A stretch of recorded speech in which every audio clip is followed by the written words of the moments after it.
Nous sommes dans les allées du CES et en se promenant dans le hall nord réservé aux voitures, sur qui on est tombé sur Nvidia. C'est assez étrange, mais finalement, quand on y repense, Nvidia à ce CES n'a pas fait d'annonce sur la mobilité. Ils ont juste annoncé le Nvidia Drive PX2, une plateforme destinée aux voitures connectées et intelligentes. On va découvrir un petit peu ce qu'il en est sur le stand de Nvidia.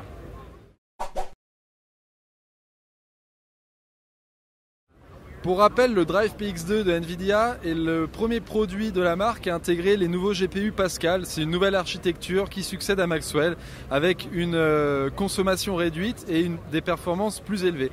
On trouve 2 de ces GPU sur la carte mère destinée aux voitures et en plus 12 cœurs avec des cœurs Denver et des cœurs Cortex d'ARM. Au final, ça nous donne une puissance équivalente à 150 MacBook Pro pour une consommation de 250 watts, ce qui est énorme pour la taille de la carte mère.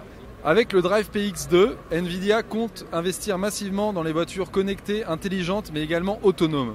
Grâce à toute la puissance, la plateforme est capable de récupérer des données vidéo et de radar et également lidar de nombreux capteurs afin de savoir ce qui se passe devant la voiture, sur les côtés de la voiture, mais également derrière la voiture.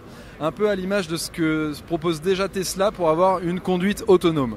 Pour l'occasion, Nvidia a créé un réseau connecté, un réseau sur le cloud destiné au deep learning, au machine learning. En fait, c'est de l'intelligence artificielle tout simplement. Ce qui veut dire que par exemple, les ingénieurs vont apprendre à la voiture à repérer 1 ou 2 panneaux et ensuite le machine learning, le deep learning, les serveurs du cloud vont augmenter les capacités de la machine, de la voiture, et elle va apprendre en quelques jours, en quelques semaines seulement, l'intégralité des panneaux de la route et réussir à reconnaître, que ça soit sous la neige, sous la pluie, dans le brouillard ou dans la nuit, les panneaux de la circulation dans tous les pays du monde.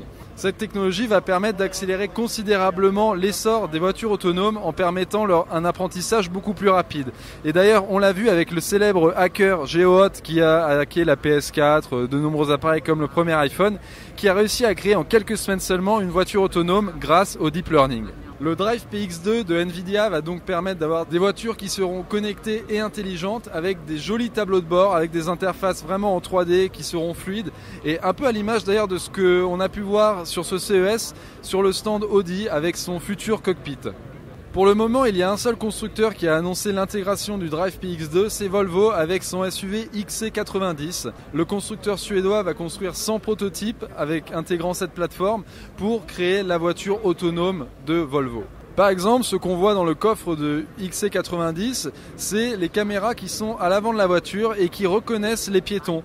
Cette caméra est en fait capable de reconnaître de nombreux objets, un piéton, un animal, une voiture, une moto, pour savoir comment réagir, s'il faut freiner, s'il faut ralentir, s'il faut dépasser.